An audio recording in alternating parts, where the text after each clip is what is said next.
together din po yan mga mami. So ito ha, Mine Black. Tig 100 pesos lang po yan. Mine Red. O, ayan siya, Mine Red. 150 na lang din. Meron lang po siya na gas-gas. So Mine Black.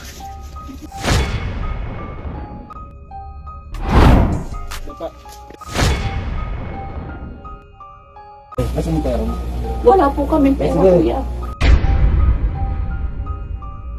Bago pa sumapit ang taong 2020, ay normal pang namumuhay ang mundo, kung saan ay patuloy lamang ang lipunan sa mga pang-araw-araw na aktibidades ng bawat isa, sa pagtaguyod sa kani-kanilang mga pamilya, hanggang sa dumating na nga, ang magpapabago sa normal na takbo ng mundo, kabilang na ang Pilipinas, dahil sa pandemyang hatid ng COVID-19, kung saan ay ang mundo ay bigla na lamang binalot ng takot, at ang lahat ay tila bigla na lamang huminto mula sa normal nitong takbo.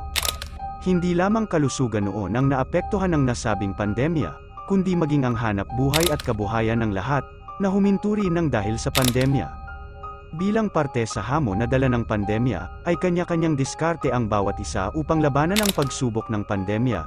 Mula nga rito, ay nagbukas ng pintuan ng social media, kung saan ay sa pamamagitan nito, unti-unting nalalagpasan ng lipunan ang kalungkutan, takot, pangamba, at ito rin ay naging daan upang ang karamihan sa atin ay pasukin na ang pagtitinda online.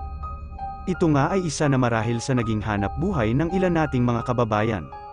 At ito ay talagang nakatulong ng malaki sa mga online seller, ngunit nito lamang September 4, 2023, isang online seller ang pumukaw sa atensyon ng mga netizens, hindi dahil sa ganda at kalidad ng produktong ibinebenta nito online, ngunit dahil habang naka-ere ang nasabing online seller, ay nasaksihan din ng mga viewers nito kung papaano sila nilooban ng isang kawatan, at nilimas ang kanilang mga salapi at mahahalagang gamit.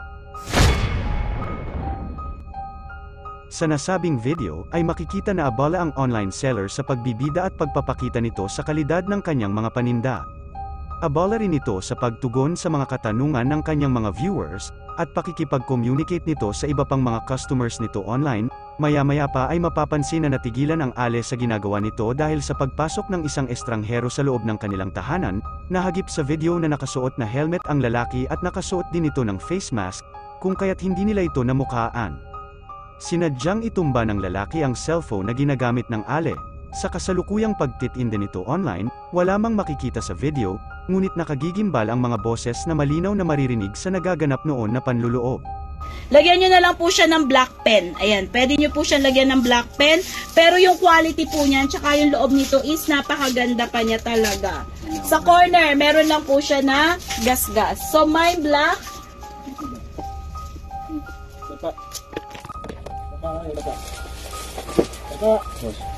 Ibarin yung mga lasi. Ibarin yung lahat.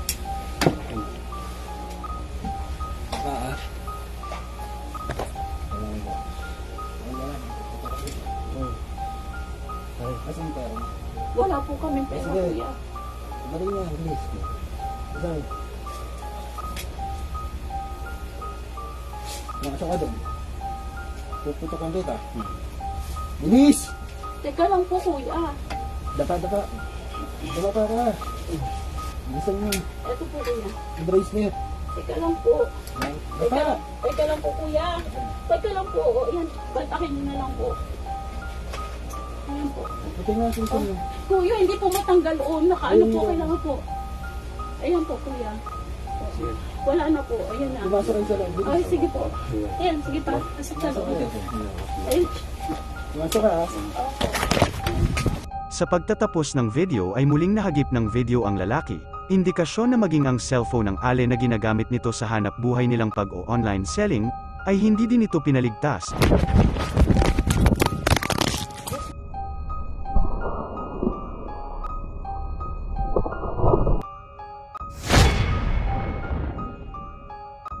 Matapos ang halos 30 minuto, ay ito na lamang ang naging post ng nasabing online seller.